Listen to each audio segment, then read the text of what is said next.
Indian medical association Hyderabad ఆధ్వర్యంలో national doctors day celebrations ఘనంగా జరిగాయి. ప్రఖ్యాత వైద్యులు డాక్టర్ బీసీ రాయ్ జన్మదినాన్ని పురస్కరించుకొని నిర్మించే డాక్టర్స్ డే వేడుకల్లో ఆయన సేవల్ని గుర్తు చేసుకున్నారు ఇండియన్ మెడికల్ అసోసియేషన్ సభ్యులు. బీసీ రాయ్ సూచించిన మార్గంలో వైద్యంతో పాటు సమాజ సేవ చేసిన సీనియర్ వైద్యుల్ని సన్మానించారు. ఈ క్రమంలోనే సీనియర్ వైద్యులు డాక్టర్ వసంత్ కుమార్ని సత్కరించారు.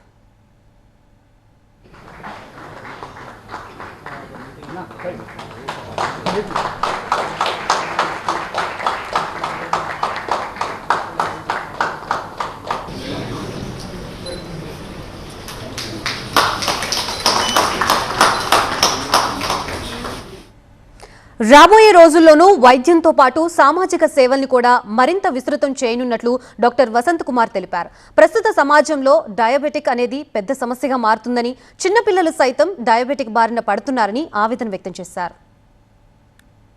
డాక్టర్ బీసీ రాయ్ గారి బర్త్డే సందర్భంగా మన భారతదేశం అంతా డాక్టర్స్ డే సెలబ్రేట్ చేసుకుంటారు. దానికి కారణం ఏంటంటే ఆయన చాలా గొప్ప వైద్యుడే కాకుండా అన్ని రంగాల్లో కూడా చాలా గొప్పవాడైపోయి మన దేశానికి చాలా సేవ చేశారు ఆయన.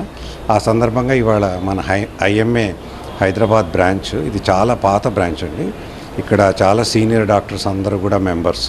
ఇవాళ అందరూ ఇక్కడ కలిసి వాళ్ళు చేసిన మంచి సేవలకి, సమాజానికి కానీ ప్రొఫెషన్కి కానీ సేవల గురించి వాళ్ళని ఆదరించడానికని పిలిచారు. డయాబెటీస్ చాలా ఎక్కువైపోయింది దేశంలో. సో చాలామంది బీద వాళ్ళకు కూడా డయాబెటీస్ వస్తుంది. వాళ్ళని మనం చూసుకోవాలి, డబ్బు రాకుండా కూడా ప్రివెంట్ చేయాలి. అది కాక చిన్నపిల్లల్లో కూడా డయాబెటీస్ వస్తుంటుంది. నేను గత 20 ఏళ్ళ నుంచి ఆ చిన్నపిల్లలకి ఎవరైతే బీదవాళ్ళు ఉన్నారో వాళ్ళు రోజు ఇన్సులిన్ తీసుకోవాల్సి వస్తుంది. మేము ఇన్సులిన్ కూడా ప్రొవైడ్ చేసి వాళ్ళని చూసుకుంటాం.